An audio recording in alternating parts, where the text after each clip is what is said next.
Memperoleh pendidikan yang berkualitas dan tanpa diskriminasi adalah hak pelajar di seluruh penjuru Indonesia.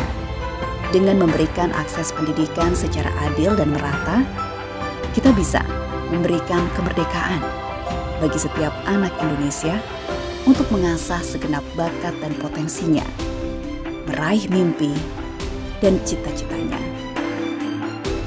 Selama 5 tahun terakhir, Kemendikbudristek terus memperkuat program afirmasi pendidikan menengah dan afirmasi pendidikan tinggi guna memberikan kesempatan yang lebih luas dan setara bagi anak wilayah Papua, daerah khusus atau 3T, anak pekerja migran Indonesia, serta mahasiswa disabilitas dalam mendapatkan pendidikan yang berkualitas dan berkelanjutan.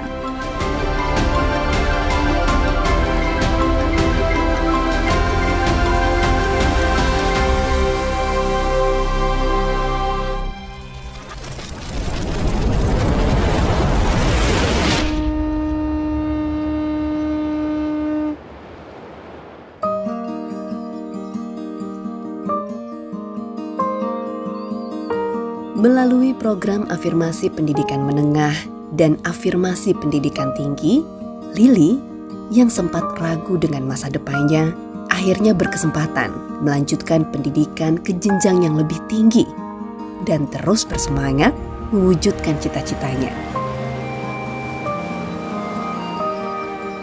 Mimpi dan cita-cita saya adalah saya ingin bermanfaat bagi masyarakat dan juga bagi keluarga saya, khususnya buat ibu dan bapak saya.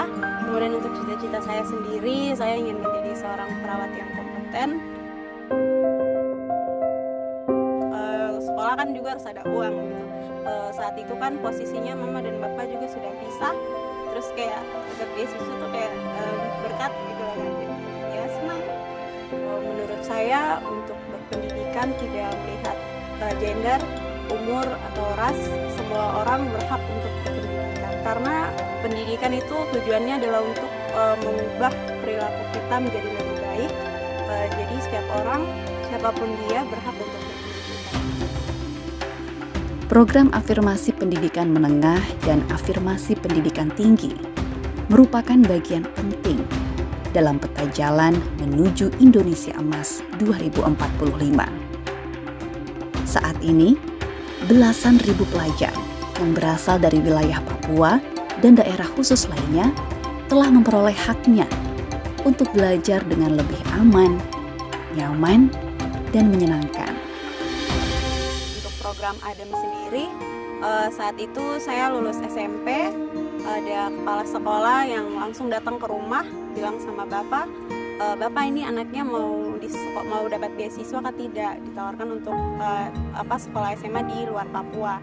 Terus bapak sendiri senang sekali, jadi bapak bilang, iya tidak apa-apa bawa anak saya sekolah di luar saja, seperti itu. Saya senang juga dapat beasiswa, jadi bapak dan mama setuju untuk lanjutkan sekolah di luar Papua.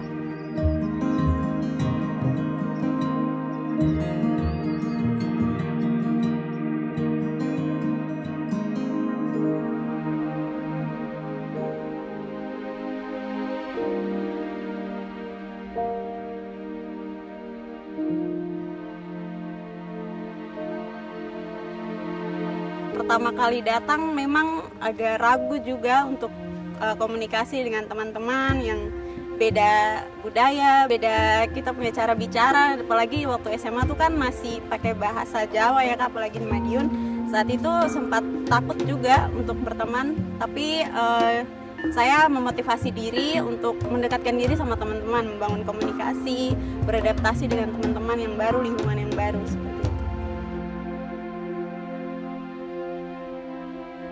Saat itu setelah lulus, sebelum lulus, mendekati lulus itu kepala sekolah ditawarkan untuk lanjut ke perguruan tinggi melalui program ADIK dengan teman-teman dari beberapa sekolah di Jawa Timur yang sama-sama dari program ADEM ikut tes perguruan tinggi untuk program ADIK seperti itu Kak. Jadi kami ikut tes beberapa minggu kemudian hasilnya keluar. Nah, dan puji Tuhan nama saya keluar di Universitas Jenderal Sudirman, jurusan S1 Keperawatan.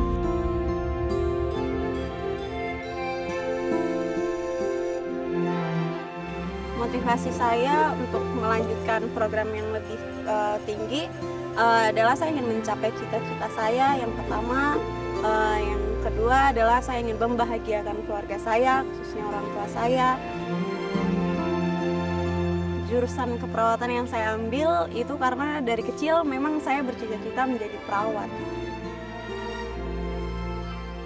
Cita-cita saya dari menjadi perawat itu karena ibu saya sih ya, karena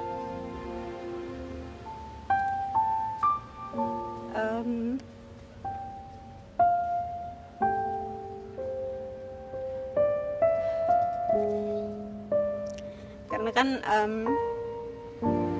ibu saya itu kan sakit, Kak.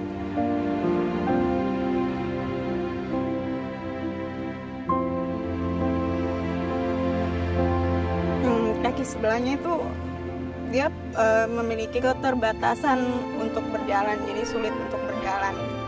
Kemudian juga sering sakit-sakit gitu. Jadi saya pikir saya harus ambil perawat nih, karena dalam keluarga tidak ada yang jadi perawat.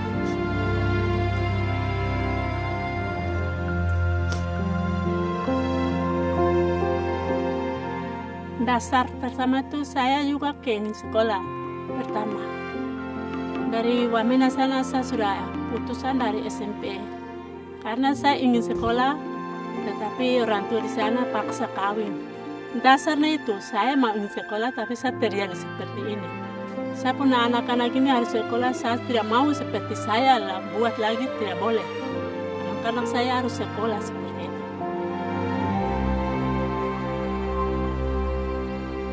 Harapan saya buat program ADEM dan Adik ini bisa terus berlanjut, dan harapan buat adik-adik, teman-teman yang ada di Papua tetap semangat untuk menuntut ilmu. Mungkin kita punya banyak sekali masalah, keluarga, lingkungan, tapi jangan jadikan itu sebagai batasan untuk menuntut ilmu. Jalan masih banyak, beasiswa-beasiswa yang disediakan oleh pemerintah ada banyak. Jadi teman-teman tetap semangat untuk belajar dan mencapai cita-cita.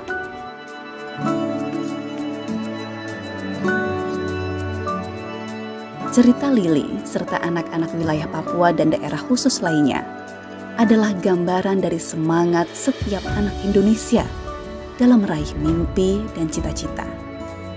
Dan setiap impian tersebut mesti terus kita rawat dan wujudkan dengan memberikan akses pendidikan secara lebih adil dan merata.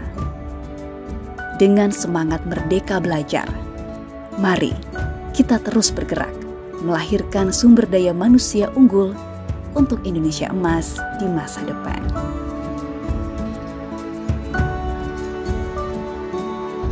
Kepada Bapak Presiden Joko Widodo dan Bapak Menteri Nadiem Makarim, terima kasih banyak. Saya sebagai orang asli Papua, mahasiswa penerima beasiswa afirmasi ADEM dan Adik, saya mau bilang terima kasih banyak karena Bapak sudah menjadi Bapak kami begitu. Bapak sudah bersatu dengan kami. Terima kasih karena sudah mencurahkan Bapak punya kasih sayang kepada kami. Sebelumnya kami tidak pernah merasakan kasih sayang yang seperti itu, namun dengan kehadiran Bapak membuat kami merasa kasih sayang dari Bapak.